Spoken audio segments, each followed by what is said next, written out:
Hello everyone, teaching pathway में एक बार फिर हम सभी का स्वागत करते हैं और आशा करते हैं कि आप सभी ठीक होंगे। आज का जो पेपर है हिस्ट्री का, economic history of medieval India, जो कि J3 के अंदर आता है। टाइम 2 घंटे हैं और 100 मार्क्स का पेपर होता है। 36 मार्क्स मिनिमम होते हैं पास मार्क्स करने के लिए। और यूजी निप 5th सेमेस्टर का ये पेपर रहने वाला है। आज के पेपर में क्या कुछ आया था, सेक्शन ए की हम बात करें। सेक्शन ए में 8 क्वेश्चन, जैसे कि आप देख रहे हैं। जी हाँ, 8 क्वेश्चन।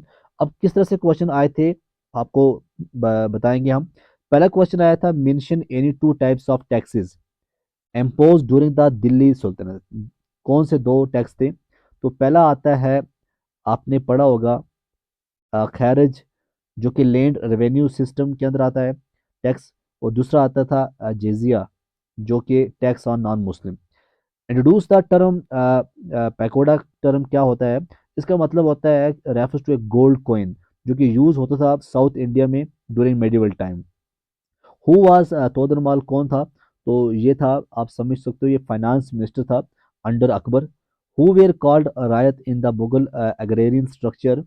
तो इसमें रायत की बात करें, ये रेफर किया जाता था पीजेंट्स या कल्टीवेटर्स, जो कि मुगल एग्रेरियन सिस्टम के अंदर आते हैं।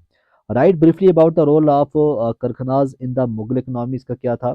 ये royal workshop producing luxury goods for the court and trades.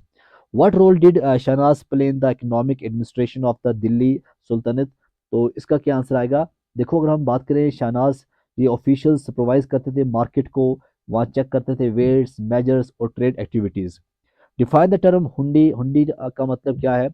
हुंडी जो है एक फाइनेंशियल इंस्ट्रूमेंट, या आप कह सकते हैं बिल ऑफ एक्सचेंज, जो कि ट्रेड के अंदर इस्तेमाल होता है।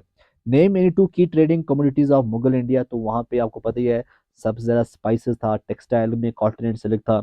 नेम एनी टू की trading commodities of Mughal India. तो ये था स्पाइसेस के वगैरह में। अब आता है सेक्शन बी। सेक्शन बी में जो क्वेश्चन पूछे गए थे उसमें था, were what were the primary source of revenue for the Delhi sultanate. Describe the importance of irrigation system in the economy of Vijayanagar Empire.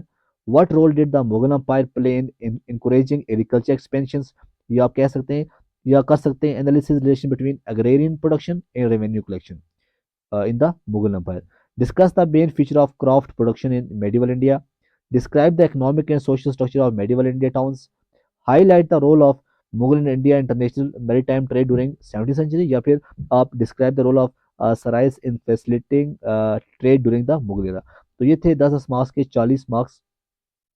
Section C की बात करें, सेक्शन सी में जो 4 क्वेश्चन थे, इसमें से सिर्फ 2 करने थे। पहला क्वेश्चन था, analyse the economic consequence of the Turkish conquest of India with special reference to agriculture production, trade, organisation. दूसरा आया था, how did the Mughal state assess and collect revenue from peasants. Discuss the significance of Akbar land revenue reforms. Discuss the process of organization in medieval India. कौन से factor थे? Discuss the currency reforms introduced by Delhi sultanate. तो ये question थे, ये paper था जो कि आज पूछा गया था एग्जाम के अंदर।